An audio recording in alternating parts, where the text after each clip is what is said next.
하나님 말씀 전도서 4장 9절입니다.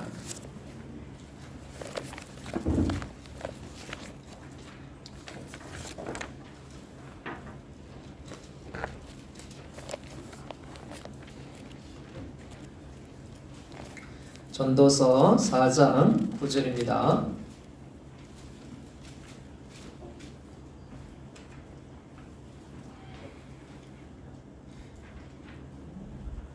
두 사람이 한 사람보다 나음은 저희가 수고함으로 좋은 상을 얻을 것임이라.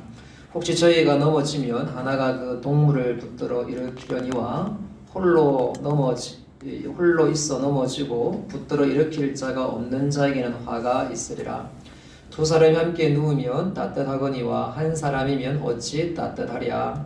한 사람이면 패하겠거니와 두 사람이면 능히 당하나니 삼겹줄은 쉽게 끊어지지 아니하느니라.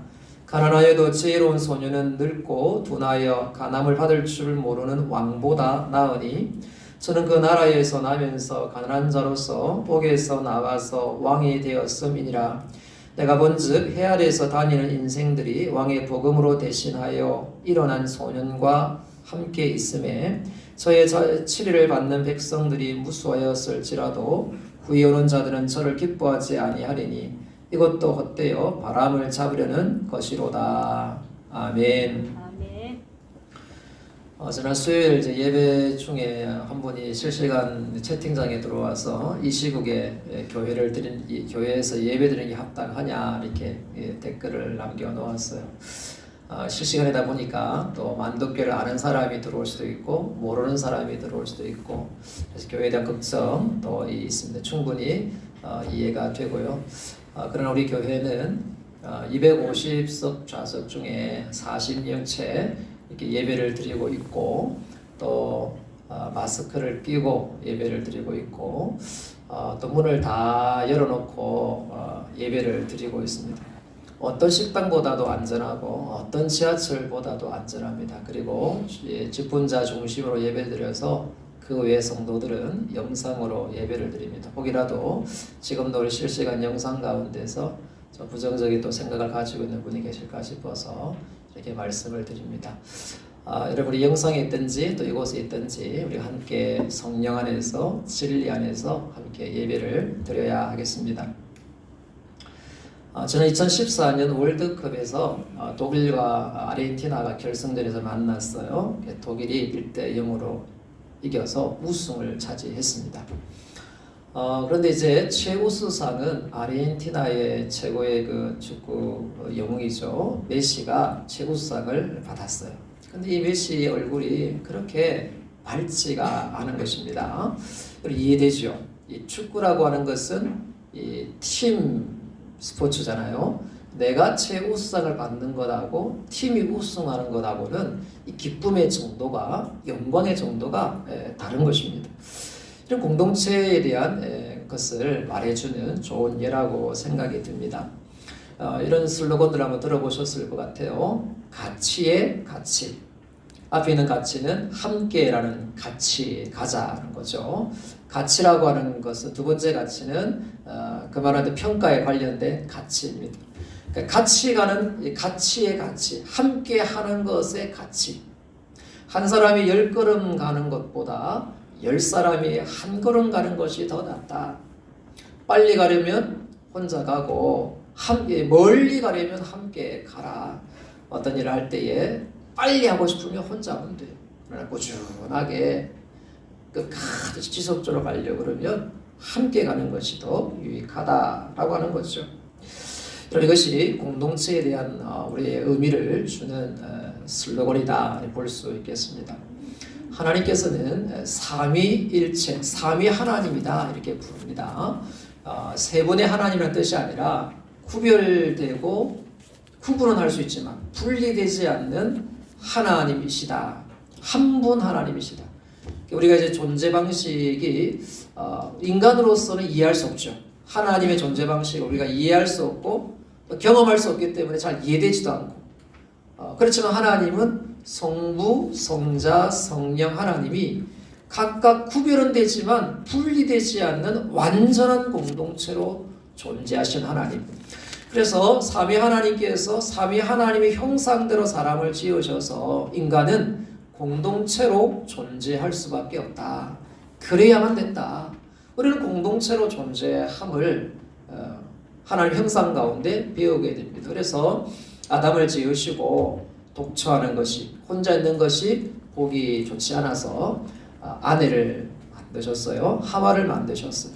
그래서 하나님께서 우리에게 주신 최초의 인간관계이면서 공동체는 부부고 가정입니다. 하나님께서 우리에게 가정이라는 공동체를 주셨어요. 그리고 우리에게 교회라고 하는 공동체, 신앙 공동체를 주셨습니다. 교회라고 하는 신앙 공동체. 신앙이 오늘날 우리의 교회를 예수님의 십자가에서 근원을 찾기도 하고 성령의 오심, 성령 강림절에서 강림해서 교회의 근원을 찾기도 합니다. 우리 예수님께서 이 땅에 두고 가신 것 중에서 가장 우리에게 소중한 공동체, 그 바로 교회 공동체이죠. 하나님 우리에게 교회 공동체를 주셔서 신앙생활 하도록 하셨습니다. 또한 하나님께서 우리에게는 나라라고 하는, 사회라고 하는, 국가라고 하는 공동체도 우리에게 주셨어요. 그래서 여러분, 우리 그리스도인은 가정을 소중히 여겨야 됩니다. 우리 그리스도인은 교회를 소중히 여겨야 됩니다. 우리 그리스도인들도 사회 공동체를 소중히 여겨야 됩니다.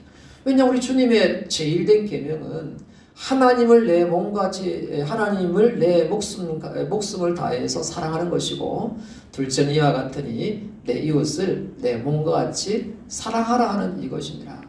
그래서 여러분, 우리 하나님께서 우리에게 주신 공동체, 가정 공동체, 교회 공동체, 사회를 생각하는 이 사회 공동체, 이 세 가지 공동체를 우리는 소중히 여겨야 하는 것입니다. 오늘 주보를 통해서 함께 말씀을 나누기를 원합니다. 전도자는 두 사람이 한 사람보다 나은 이유가 무엇이라고 합니까? 성도의 삶에 꼭 필요한 것은 무엇이라고 이야기하고 있습니까? 9절에 보니까 두 사람이 한 사람보다 나음은 저희가 수고함으로 좋은 상을 얻을 것이니라. 두 사람이 한 사람보다 낫다 이렇게 말합니다. 두 사람이 한 사람보다 낫다.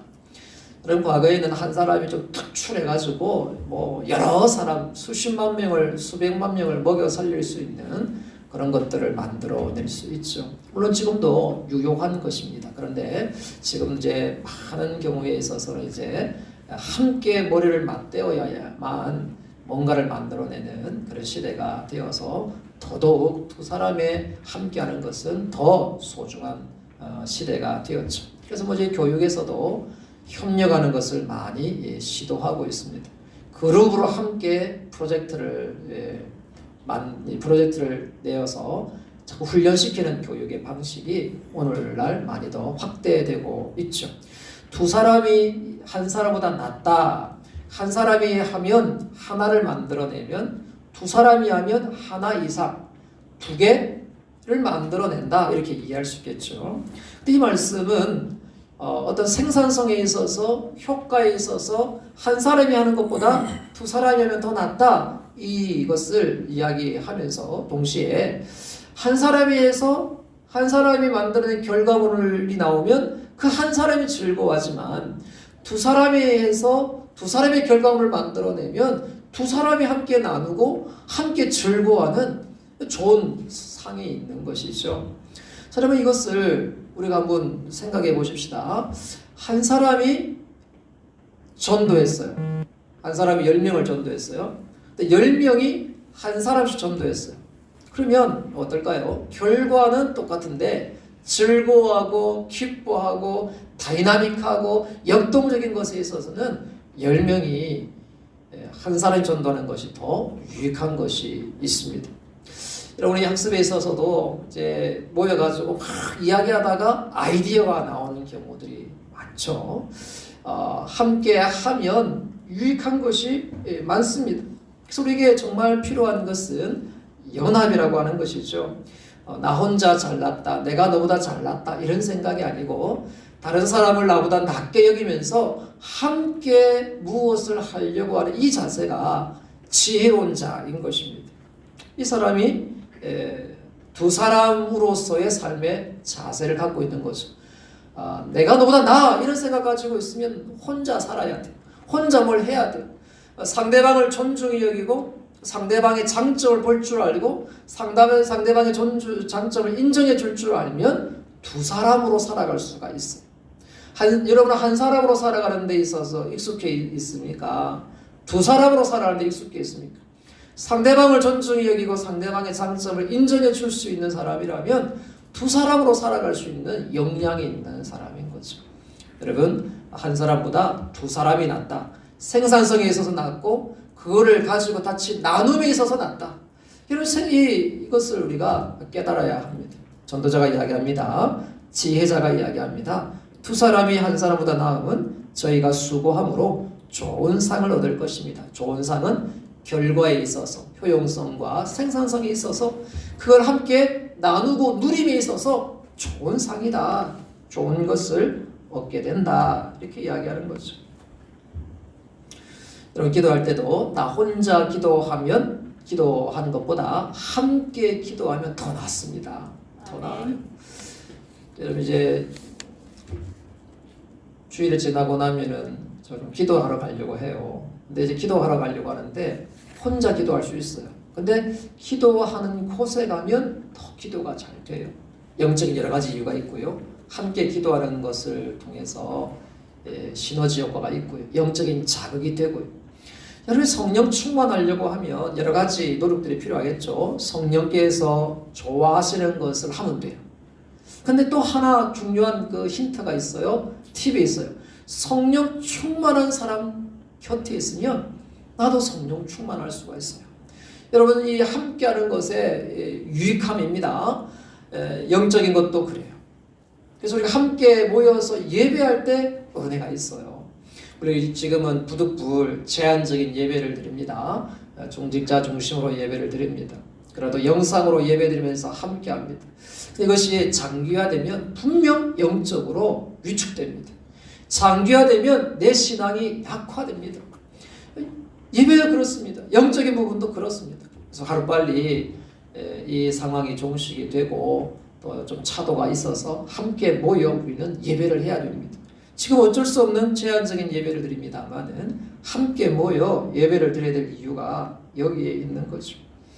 그래서 사도들은 이렇게 이야기합니다. 날마다 마음을 같이하여 성전에 모이기를 힘쓰고 집에서 떡을 떼며 기쁨과 순전한 마음으로 음식을 먹고 히브리서 10장 25절에 모이기를 피하는 어떤 사람들의 습관같이 하지 말고 오직 원하여 그날이 가까움을 볼수록 더 그리하자. 모이기를 피하는 어떤 사람들의 습관과 같이 하지 말고 주님 오시는 그날까지 더 모이기를 힘쓰자. 그게 내 신앙에 유익하고 너의 신앙에 유익하기 때문에 그런 것입니다. 한 사람이 하는 것보다 두 사람이 하는 것이 낫습니다. 모든 일에 있어서 한 사람보다 두 사람이 낫습니다. 내가 혼자 찬양해도 은혜가 됩니다만 두 사람이 모여서 함께 찬양하면 더 은혜가 됩니다. 한 사람이 기도하는 것도 귀하지만 두 사람이 함께 기도하면 더 능력이 있고 귀한 것입니다. 한 사람보다 두 사람이 나은 것은 그 수고함으로 좋은 상을 얻기 때문인 것이죠. 두 번째 질문입니다. 홀로 있는 것보다 함께 있는 것이 유익하다고 말하면서 구체적으로 어떤 예를 들고 있습니까? 10절, 11절입니다. 혹시 저희가 넘어지면 하나가 그 동물을 붙들어 일으키려니와 홀로 있어 넘어지고 붙들어 일으킬 자가 없는 자에게는 화가 있으리라. 두 사람이 함께 누우면 따뜻하거니와 한 사람이면 어찌 따뜻하랴. 우리가 일반적으로 이것을 이해할 수가 있겠죠. 중동 지방에서도 이런 일들이 흔히 일어나는 일이어서 쉽게 전달된다고 합니다. 사막의 길을 갈 때에 어둠의 길에 울퉁불퉁하니까 넘어진단 말이죠. 그 넘어지면 조금 혼자 일어나기 힘든 그런 구덩이가 있단 말입니다. 그러면 다른 한 사람이 건져내어줘서 극복할 수가 있어요. 그 혼자면 어떻게 일어날 수 있겠느냐 이렇게 말을 하고 있는 것입니다. 중동 지방에서는 이제 기온차, 일교차가 크죠. 낮에는 이제 좀 덥고 밤에는 막 기온이 떨어지잖아요. 중동의 이 당시에 이제 이불 개념이 아니라 겉옷 개념이에요. 겉옷이 이불의 역할을 해요. 그래서 이제 좀 이 텐트를 치며 그 안에 함께 누워야 체온이 있어서 따뜻함을 유지할 수 있죠. 이런 체험은 군인들은 다 경험했을 것입니다. 혹한기 훈련을 하면 제일 추울 때 밖에서 텐트 치고 자거든요. 침낭 하나가 큰 힘이 되죠. 근데 그 텐트도 힘이 되죠. 그 안에 체온이 큰 역할을 합니다. 누우면 함께 누우면 따뜻해요. 혼자 있으면 추워요. 이것을 말씀하고 있는 것이죠. 홀로 있는 것보다 함께 있으면 뭐가 유익합니까? 넘어졌을 때 일으켜줄 자가 있다는 것이 유익하고, 또 함께 누워서 따뜻하니까 그것이 유익하다, 이렇게 말씀하고 있습니다. 인생은 다 약합니다. 강하다고 할 사람이 누가 있겠어요? 여러분, 우리 모두가 약한 존재, 그리고 실수하는 존재, 넘어질 때가 있어요. 여러분, 우리 넘어질 때 있습니다. 반드시 있습니다. 넘어진다고 하는 것은 여러 가지 영역에서 넘어질 수 있거든요. 근데 그 넘어짐이 오면 고통스러운데, 더 고통스러운 것은 함께할 사람이 없다는 것이 더 고통스러운 거예요. 내가 힘이 들 때 누군가가 손 내밀어 주고 누군가가 일으켜 주면 얼마나 힘이 되겠어요. 아니면 그냥 아파해 주는 사람이 있다면, 함께 기도해 줄 사람이 있다면 그래도 한번 일어날 용기가 생기는 것 아니겠어요? 넘어졌어요. 걱정해 주는 사람이 없어요. 연락 오는 사람도 없어요. 내가 지금 아파하는지를 아는 사람도 없어요. 너무 고통스러워. 지금 당한 현실도 고통스러운데 함께 해줄 사람이 없고 기도해줄 사람이 없고 도와줄 사람이 없다면 더 고통스러운 것이죠. 여러분, 우리 좀 주변을 돌아보십시다. 지금도 힘들어하는 분이 계세요. 전화 한 통이 힘이 될 수가 있어요. 전화 한 통이 힘이 될 수가 있습니다. 그리고 조금 내가 도움을 줄 수 있는 상황이라면 조금이라도 도와주면 큰 힘이 됩니다. 큰 힘이 됩니다. 그런데 아무도 없다고 하면 정말 고통스러워. 정말 고통스러워. 그래서 둘이 있으면 유익한 것입니다. 여러분, 둘이 되어야 돼요. 이웃이 되어야 돼요. 함께가 되어야 돼요. 공동체가 되어야 돼요. 우리 만덕교회가 공동체가 되어야 돼요. 함께 모여 예배드릴 뿐만 아니라 서로 사랑을 나눌 수 있는 관계를 만들어야 돼요.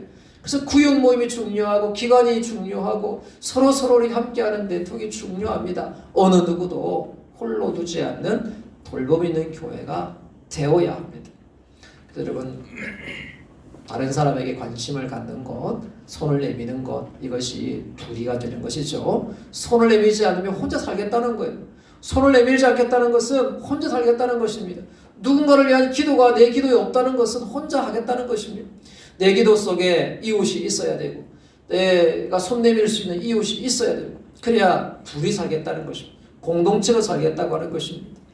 누군가를 위해서 손을 내미는 것, 누군가를 위한 기도 제목이 내 안에 있느냐, 점검해 보시기 바랍니다. 그러면 나도 누군가로부터 손 내미는 것을 경험하게 되고, 나도 누군가가 나를 위해서 기도하는 것을 경험하게 되는 것이죠. 두 사람이 있으면 넘어졌을 때 일으켜 줍니다. 두 사람이 있으면 따뜻합니다. 위로가 된다는 거예요. 실제적인 도움이 될 뿐만 아니라 정서적으로도 위로가 돼요. 외롭지가 않아요. 정서적으로 안정감이 돼요. 이것이 우리에게 또 큰 유익이 되는 거죠. 이 두 사람이 눕는다는 것은 역시 부부를 생각하게 되어지고 가정을 생각하게 됩니다. 2018년 통계청에 의하면요, 더 이상 결혼이 이제 의무가 아니다, 여기에 동의하십니까? 라고 물었더니 56.4%가 동의를 했습니다. 그러니까 결혼을 꼭 해야 된다는 것에 대해서 동의하지 않습니다, 이런 거죠. 그러니까 이제 어떻게 보면 지금은 정말 이전에 경험하지 못한 시대를 살아가는 것 같아요. 사람이 태어나면 결혼하는 것은 마땅한 거고, 결혼하면 아이를 낳는 것은 마땅한 거고, 이게 정통적인 생각인데, 이제 절반 이상이 꼭 결혼해야 될 이유는 없다라고 생각하는 거죠. 결혼은 해도 되고 하지 않아도 되고 선택사항입니다. 결혼을 하면 아이를 낳는 것도 선택사항입니다. 해도 되고 하지 않아도 되고 그건 나의 선택이다. 이렇게 이야기하는 시대를 만났습니다. 왜 결혼하지 않습니까? 이렇게 물으면 여러 가지 이유가 있겠죠. 여성들인 경우는 사회 단절을 또 생각하게 되고 결혼을 하게 되어서 겪어야 될 수고들, 해야 될 수고들이 싫다라고 이야기할 수 있겠죠.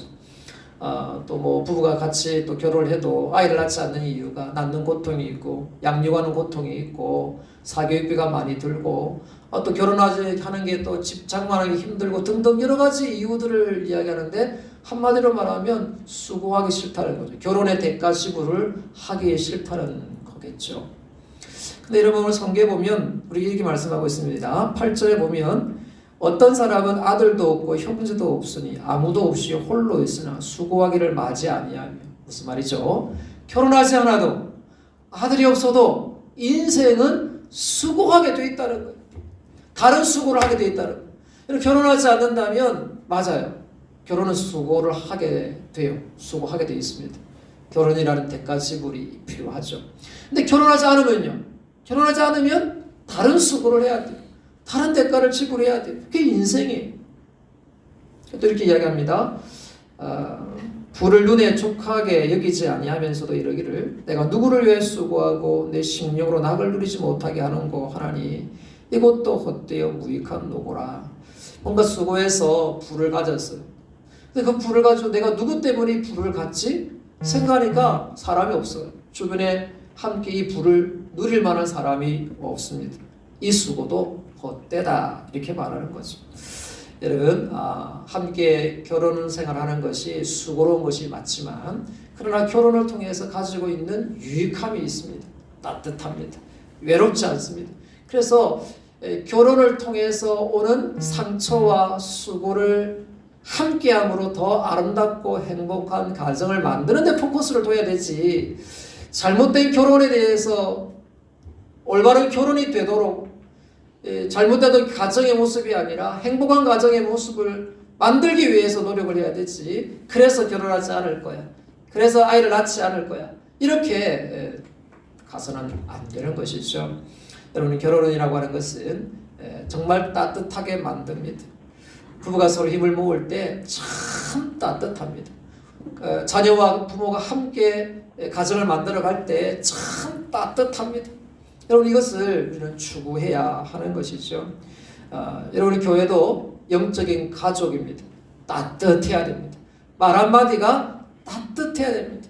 우리가 서로에게 따뜻하게 다가가야 됩니다. 차가운 말, 비난하는 말, 비판하는 말, 빈정대는 말, 이거 가정에 사라져야 됩니다. 교회에서 사라져야 됩니다. 가정이든지 우리 교회든지 함께 누워서 따뜻해야 됩니다. 이것이 우리 교회 가정이 만들어져야 될 공동체의 모습인 것이죠. 아멘. 살리는 말, 따뜻한 말, 생명의 말, 칭찬해주고 사랑해주고 격려해주고 용서해주고 또 함께 하고 있음을 이야기해주는 이런 말들이 우리 입에서 나와야 하는 것이죠. 그래서 우리 함께 누워서 따뜻한 공동체를 만들어 가야 합니다. 우리가 세워가야 될 공동체는 소개에 말씀드린 대로 가정과 교회와 사회인 것이죠. 가정과 교회에 대해서 좀 말씀을 드렸습니다. 이런 사회도 우리가 함께 세워가야 될 공동체입니다. 우리 그리스도인이 사회와 분리되어 있지 않습니다. 교회가 사회와 분리되어 있지 않습니다. 이런 지금 어려운 상황 속에도 교회에서 교회도 역할이 있다고 생각해요. 방역의 주체는 아니지만 함께 방역에 참여해야 될 주체로서 교회도 함께 해야 됩니다. 사회에 여러 가지 일이 있어서 교회가 분리되어 있지 않습니다. 우리나라가 자랑해야 될 것 중에 하나가 있죠. 그 중에 하나가 뭐냐면 건강보험제도입니다. 참 좋은 제도 같아요. 밖에 나가서 바깥에 다른 나라의 이야기를 들어보면 우리나라의 건강보험제도는 참 좋은 것 같습니다. 저는 그 시작이요, 1968년도 사회보장법이 통과되고 최초로 나온 것이 청십자 의료보험조합입니다. 이것은 장기려 박사, 최규철 이분도 그리스도인이죠. 두 사람이 의기투합해서 부산에서 그리스도인들이 모여서 만든 것이죠. 그래서 의료 혜택을 주고 함께 이 건강의 문제, 의료의 문제를 풀어가려고 시작한 것이 시작이 되어 점차적으로 확대되어서 지금 오늘날의 건강보험이 만들어졌습니다. 사회를 생각하는 거죠. 이웃을 생각하는 거죠. 교회가 그걸 걱정하고 교회가 그것들을 만들어냈던 아름다운 우리의 역사가 있습니다. 이런 교회가 사회를 세워가는 일에 쓰임받아야 됩니다. 저도 그런 고민이 있어요. 하나님, 우리 만덕교회가 좀 사회에 좀 빛을 나타낼 수 있는 것 좀 하나 좀 지혜를 주시고, 우리가 할 수 있는 것, 또 우리 감당할 수 있는 것, 지속적으로 할 수 있는 것, 그러면서도 그리스도의 사랑을 나타낼 수 있는 것, 우리 만덕교회가 좀 했으면 좋겠어요. 하나님, 이런 기도를 드리고 있어요. 좀 아이디어가 좀 생기기도 해요. 우리 공동체가 함께 뜻을 모아서 사회를 향한 하나님의 선한 뜻을 좀 드러내면 좋겠다. 물론 가장 중요한 것은 복음이죠.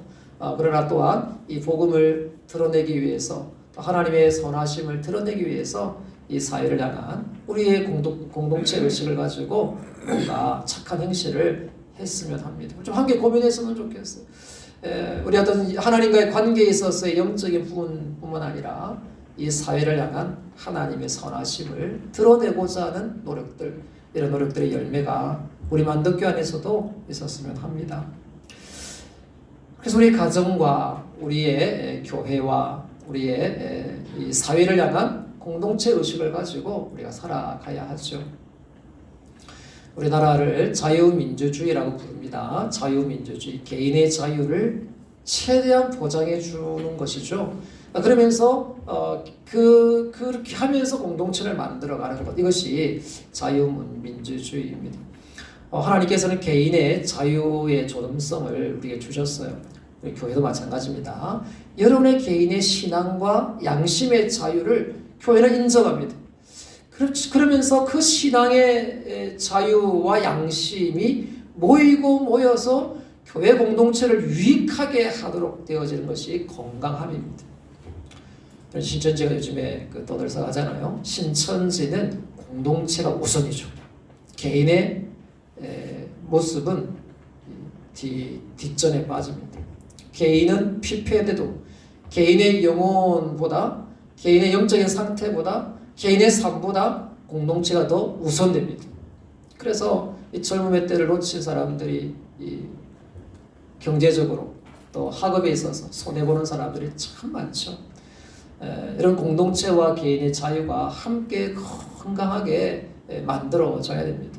여러분의 신앙의 자유함이 우리 교회를 세우는데 기여해야 됩니다.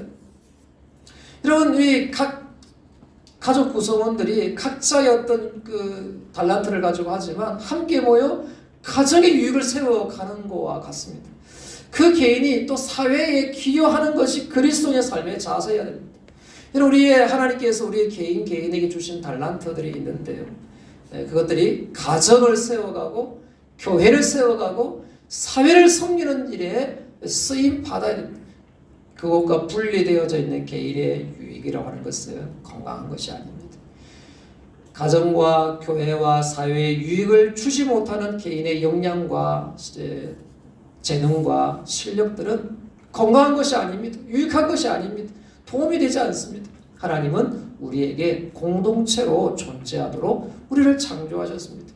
나라는 개인의 존엄성이 우리는 인정돼야 되고 보장돼야 되고, 그렇지만 나의 개인의 존엄과 자유와 재능과 탤런트들이 가정을 세우고 교회를 세우고 사회를 섬기는데 기여해야 된다는 것이죠. 고린도 교회가 왜 문제가 많았습니까? 고린도 교회는 은사가 많았어요. 지혜의 은사, 지식의 은사, 믿음의 은사, 신유의 은사가 많았어요. 늘 다투는 거예요. 교회를 세우지 못하는 거예요. 이런 개인의 은사가 교회를 세우는 일에 쓰임받지 못한다면 좋은 은사 아니에요.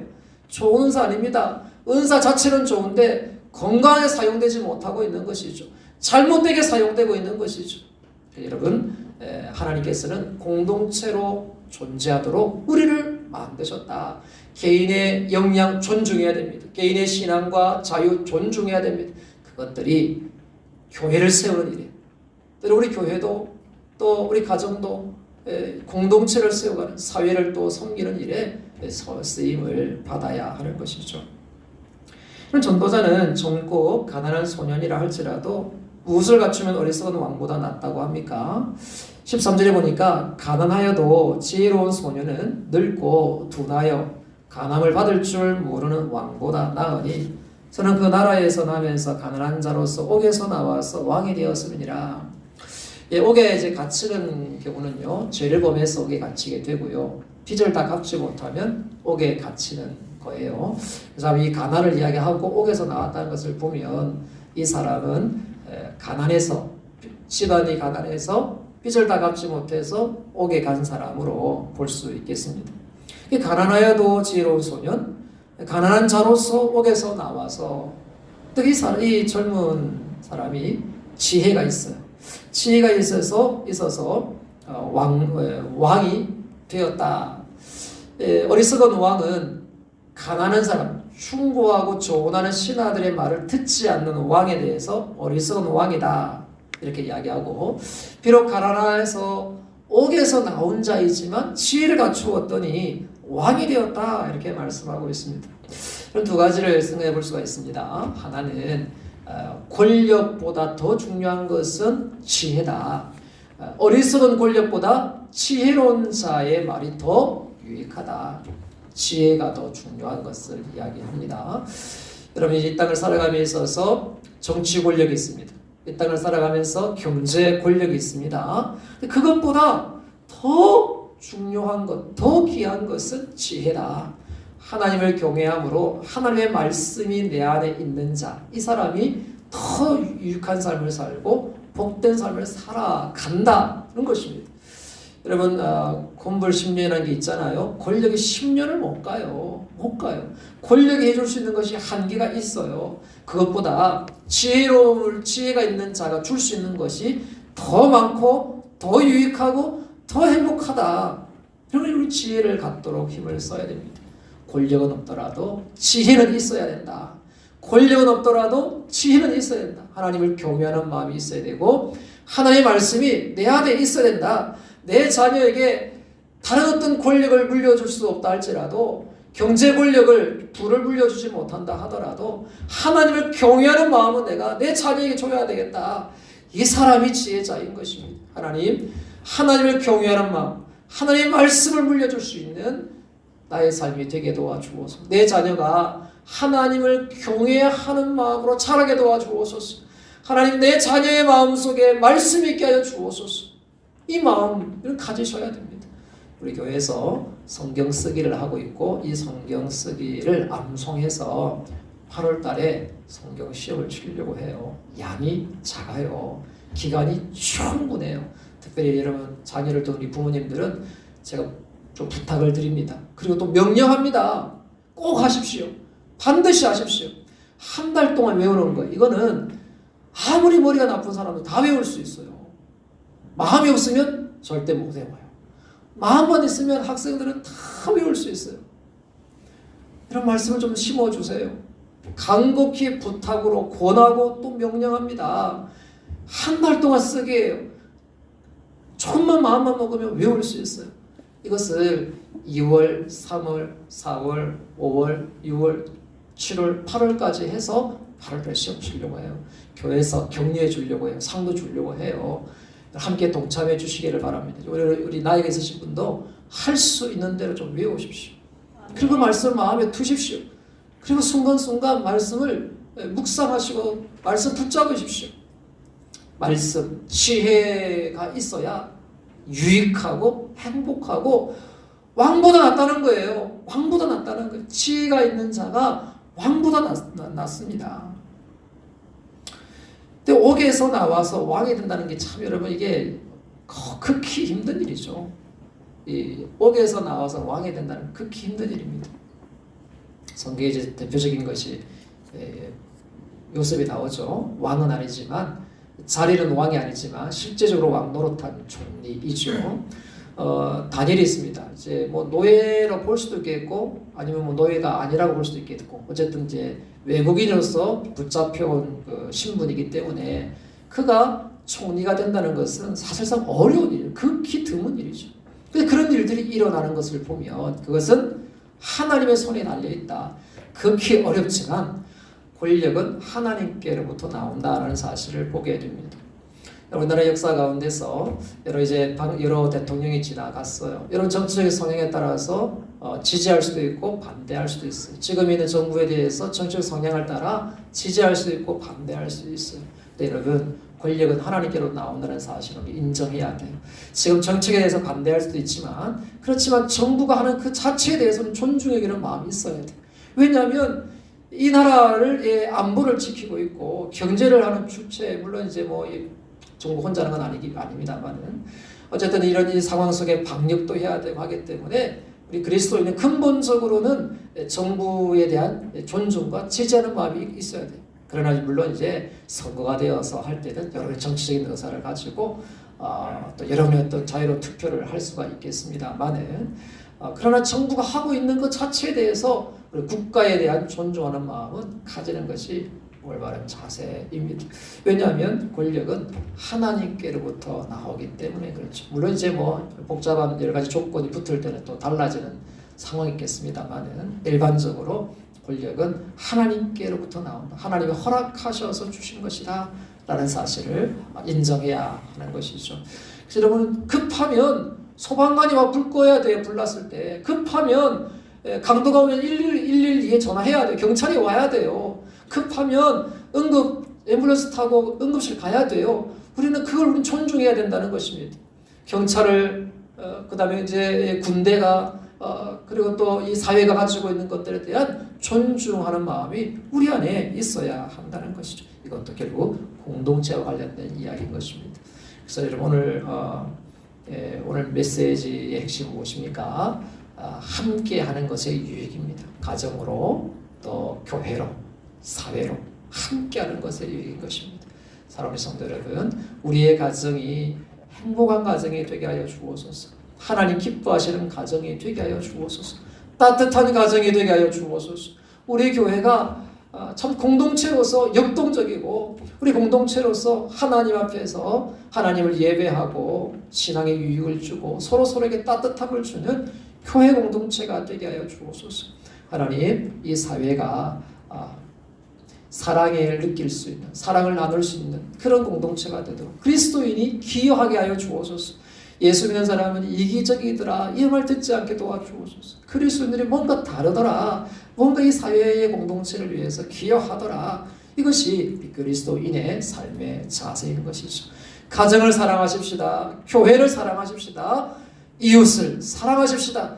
함께하는 것이 유익합니다. 한 사람보다 두 사람이 낫습니다. 이러한 삶을 살아내시는 저와 여러분 되시기를 주의 이름으로 축복합니다. 우리 함께 말씀 붙잡고 기도했으면 좋겠어요. 하나님, 함께하는 이기적인 모습들 다 내려놓게 하여 주시고 하나님, 우리 가정과 교회와 사회에 기여하는 그러한 삶을 살아갈 수 있도록 도와주시옵소서. 함께 기도하겠습니다.